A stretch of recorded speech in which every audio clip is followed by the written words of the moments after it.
धनबाद के डिगवाड़िया में रंजीत सिंह अपनी बेटी व पत्नी के साथ खुशी खुशी रह रहे थे। जैसे हर किसी का परिवार खुशहाली में रहता है, ठीक उसी प्रकार इनकी जिंदगी भी चल रही थी। लेकिन एक दिन रंजीत की बेटी आरती के एक सवाल ने उसकी जिंदगी जीने का नजरिया ही बदल दिया। पास के स्कूल में आरती 5वीं कक्षा में पढ़ती थी।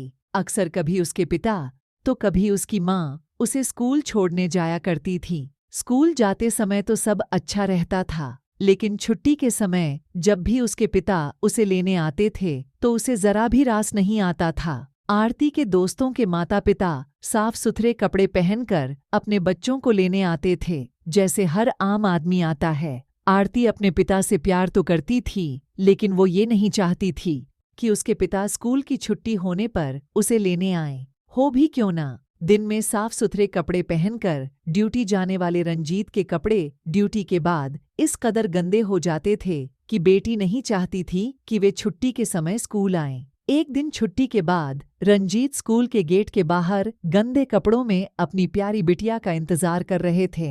आरती अपने दोस्तों के साथ हंसते मुस्कुराते बाहर आ रही थी, लेकिन जैसे ही उसने अपने पिता को देखा, गुस्से से उसका मुंह लाल हो गया। गुस्सा भी ऐसा कि पिता को देख उनके पास जाने की बजाय पैदल ही घर की ओर जाने लगी।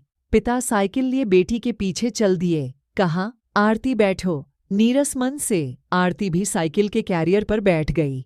पिता थे जो चंद मिनटों में ही न जाने कितने ही सवाल पूछ बैठे। कैसा रहा आज का दिन, और स्कूल में मन लग भी रहा है या नहीं? चलो बताओ, क्या खाना है, वही खरीद लेते हैं। इधर आरती एकदम चुप, मानो उसे अपने पिता से बात ही नहीं करनी है। खैर, घर आया और साइकिल से उतरते ही आरती बैग फेंकते हुए और बड़बड़ाते हुए अपने कमरे में चली गई और रोने लगी। इधर उसकी माँ राधा ने ये सुना तो पीछे पीछे चली आई और पूछा, क्या हुआ आरती? आरती ने कहा, माँ, तुम क्यों नहीं आती मुझे स्कूल लेने? माँ बोली, क्यों? तुम्हारे पापा उसी रास्ते से आते हैं, इसमें गलत क्या है? आरती बोली, उनके कपड़े देखे हैं, सुबह तो सब ठीक, लेकिन शाम होते होते कितने गंदे हो जाते हैं। मेरे सभी दोस्तों के पापा साफ सुथरे कपड़ों में आते हैं। कई बार तो मेरे दोस्त पापा को देखकर मेरा मजाक उड़ाते हैं। माँ, तुम ही आया करो ना मुझे स्कूल से लेने। राधा ने कहा,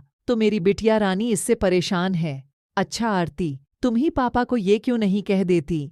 कुछ दिनों के बाद आरती पापा के पास गई और कहा, पापा, मुझे आपकी एक चीज पसंद नहीं है। रंजीत बोले, क्यों, क्या पसंद नहीं है? जरा बोल के तो देखो, तुम्हें खिलौने चाहिए क्या?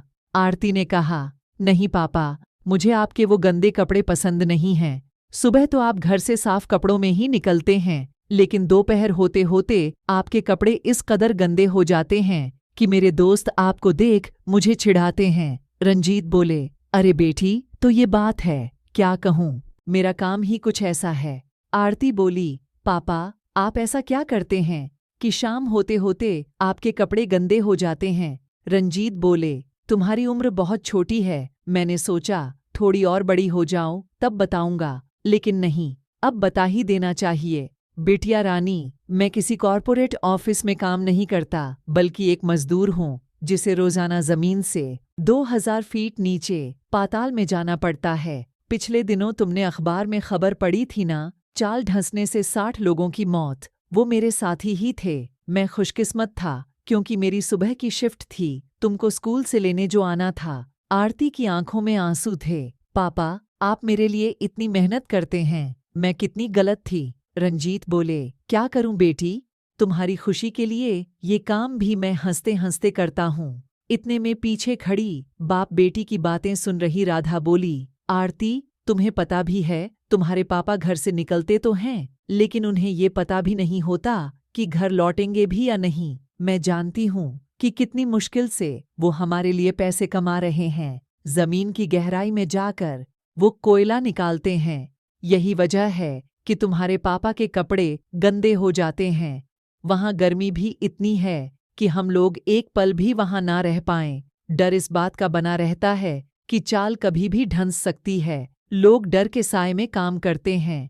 अगले दिन छुट्टी के वक्त पापा रोजाना की तरह स्कूल के गेट के बाहर गंदे कपड़ों में खड़े थे, लेकिन इस बार आरती उनसे नजरें चुराने की बजाय जाकर उनके गले से लिपट गई। ऐसी ही रोचक और ज्ञानवर्धक कहानियों के लिए हमारे चैनल को सब्सक्राइब जरूर करें। धन्यवाद।